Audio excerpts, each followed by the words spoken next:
Oke, halo semuanya. Selamat datang di pembahasan visual kali ini. Jujur aja, saya antusias banget buat ngebahas topik kita hari ini karena kita bakal membedah salah satu anomali pasar paling menarik yang lagi kejadian di Bursa Efek Indonesia. Ini tuh tipe saham yang bikin banyak analis garuk-garuk kepala, tapi di saat yang sama bikin pelaku pasar penasaran setengah mati. Jadi, siapkan diri Anda karena kita akan langsung masuk ke investigasi datanya. Lihat angka ini, 647%. Percaya deh, ini sama sekali bukan salah ketik.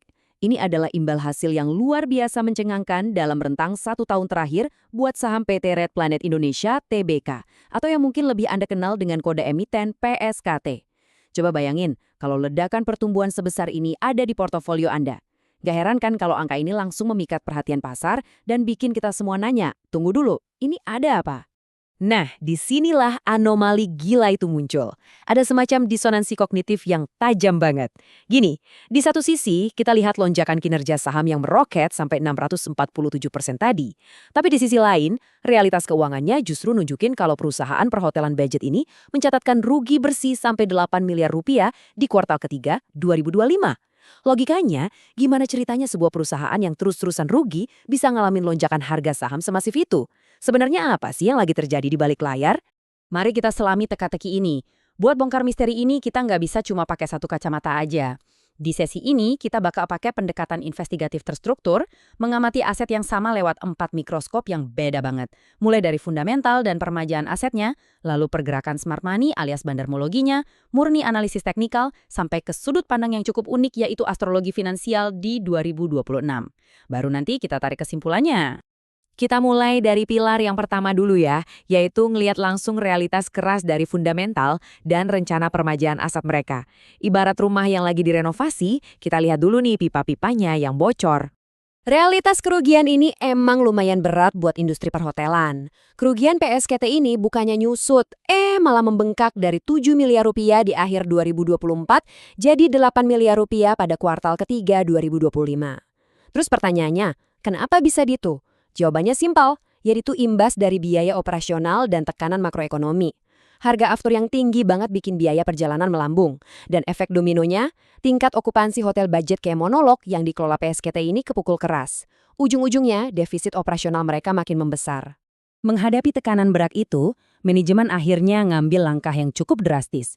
Mereka mutusin buat nutup sementara Hotel Pusako di Bukit Tinggi pada tahun 2026 nanti, demi ngejalanin rencana permajaan aset besar-besaran. Memang sih sekilas, nutup sumber pendapatan itu kedengeran kayak ide buruk. Apalagi valuasi saham ini udah tergolong mahal banget dengan rasio price to sales di 52,6 kali. Tapi jangan salah, rasio utang terhadap ekuitas mereka itu sangat sehat loh. Cuma di angka 0,18. Artinya apa? Mereka punya keleluasaan uang kas yang kuat buat jeda sebentar, ngebangun ulang infrastruktur mereka, dan siap-siap buat profitabilitas jangka panjang. Sekarang, kalau fundamentalnya berdarah-darah, kok bisa harga sahamnya malah naik? Nah, buat paham ini, kita harus ngintip lewat mikroskop kedua. Kita perlu bahas satu istilah lokal yang udah nggak asing lagi di pasar modal Indonesia secara objektif, yaitu bandarmologi. Ini murni soal melacak jejak langkah para pemain institusi besar dan arus smart money. Dari sinilah, pelan-pelan misteri lonjakan saham di tengah kerugian tadi bakal mulai masuk akal. Jadi, mari kita melangkah ke pilar kedua, smart money, bandarmologi, dan siapa dalang di balik layar pergerakan saham ini.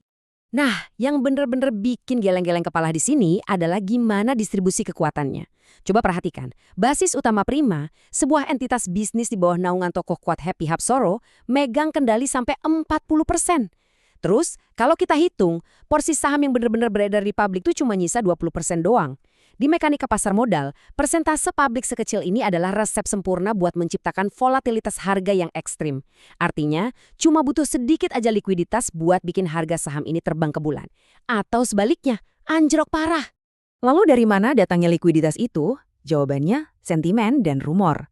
Lagi kenceng banget narasi di bursa yang berspekulasi kalau PSKT ini bakal dijadiin kendaraan konsolidasi aset. Mirip-mirip lah sama langkah ekspansi agresif yang dilakuin emiten afiliasinya, BUVH. Rumornya bahkan targetin level psikologis di atas Rp400.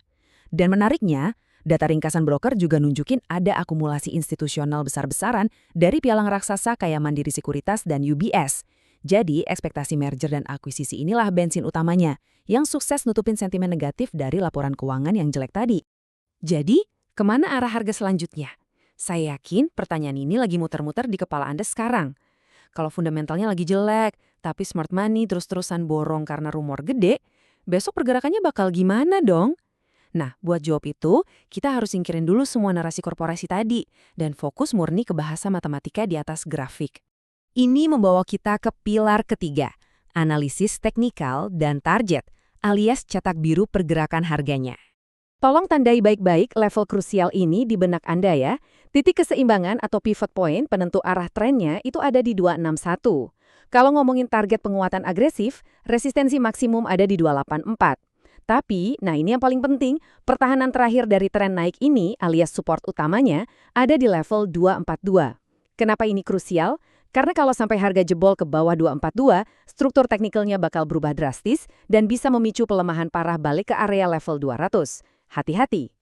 Dan jujur aja, keraguan pasar saat ini terlihat sangat jelas. Sinyalnya campur aduk.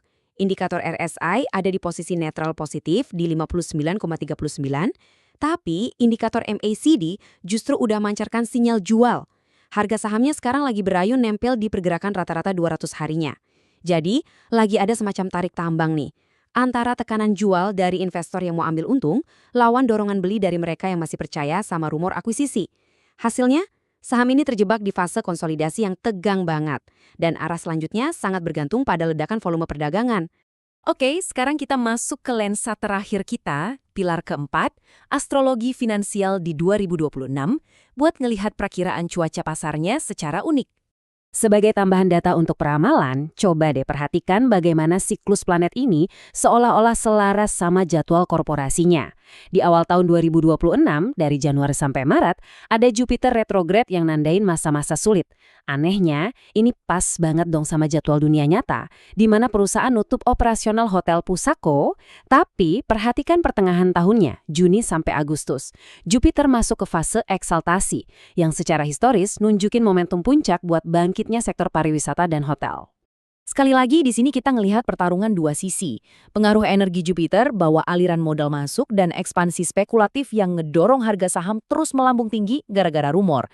Tapi di sisi lain, pengaruh Saturnus mewakili realitas yang keras. Manajemen utang harus ketat, renovasi properti itu mahal, dan penundaan birokrasi itu kadang nggak bisa dihindari. Ini semacam pengingat tegas buat kita semua, jangan sampai dibutakan 100% sama tren spekulatif. Dan pastikan Anda tetap punya mitigasi risiko yang jelas.